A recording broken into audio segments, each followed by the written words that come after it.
dernière question, qui est également très importante. Cette élection en Argentine a marqué une rupture. Donc on peut imaginer que c'est une rupture qui a été regardée par les pays voisins. Et qu'est-ce qu'on peut dire de l'incidence, du rayonnement, des retombées de cette élection sur le contexte général de l'Amérique du Sud, peut-être de l'Amérique latine, mais surtout de l'Amérique du Sud? Je pense que le triomphe de Macri en Argentine a une portée énorme par rapport à l'Amérique du Sud et plus largement par rapport à l'Amérique latine. C'est-à-dire que le triomphe électoral de Macri, bon, au début de notre conversation, j'ai évoqué une dimension emblématique, mais qui tient à des questions internes à la vie politique argentine. Je disais, c'est la première fois que la droite toute seule arrive au pouvoir. Mais il y a aussi, la victoire de Macri, elle est aussi emblématique dans le contexte régional, parce que c'est la première fois depuis au moins 3 ou 4 ans que la droite, une partie de droite, réussit à vaincre un gouvernement dit progressiste dans les urnes. Ça n'avait pas été le cas au Venezuela, même pas au Brésil, non plus en Bolivie.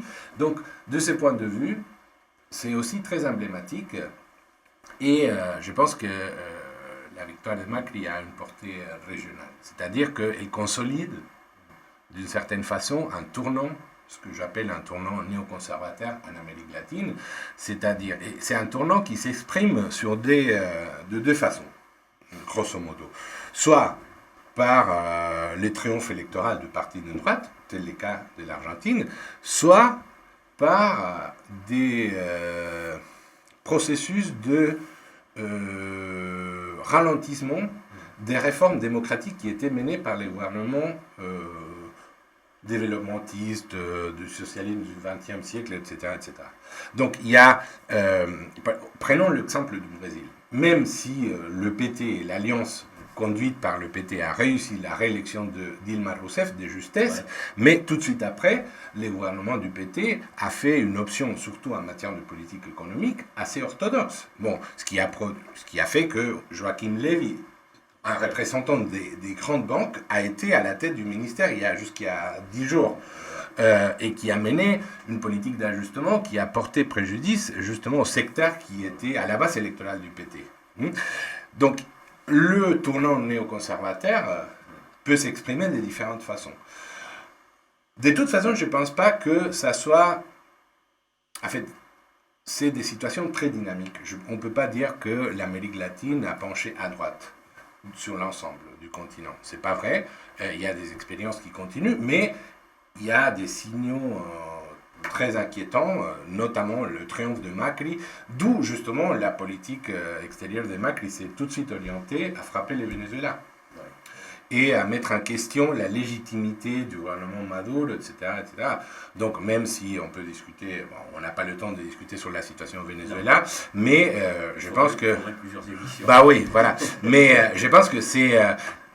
il y a deux questions qui montrent un peu le tournant de la politique extérieure. C'est justement un changement de cap par rapport... Il y a également un geste assez significatif en direction du gouvernement du Parti populaire espagnol. Oui, immédiate. Parce que les partis populaires, c'est une formation politique qui a soutenu depuis longtemps.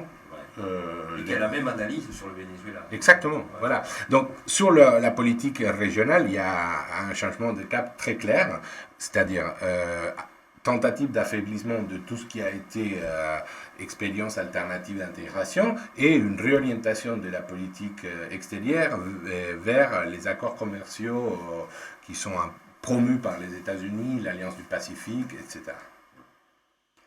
Bien, alors je vais te laisser le dernier mot sur une orientation très précise.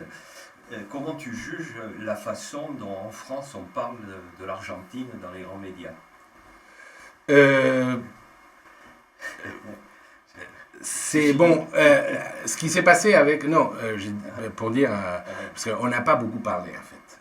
Lors de l'élection présidentielle, on n'a pas beaucoup parlé parce que l'élection présidentielle en Argentine, en fait, la période d'élection présidentielle a coïncidé avec les tueries en France. Donc, bien évidemment, il y avait une priorité qui était donnée à...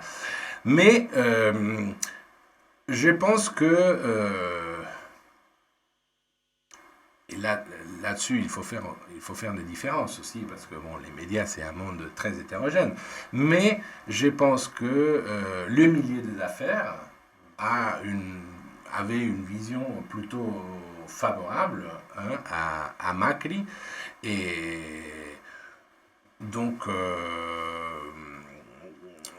je pense que c'est dû à l'attente, justement, de certains milieux d'affaires de la récréation des conditions d'investissement plutôt favorables aux capitaux français, etc.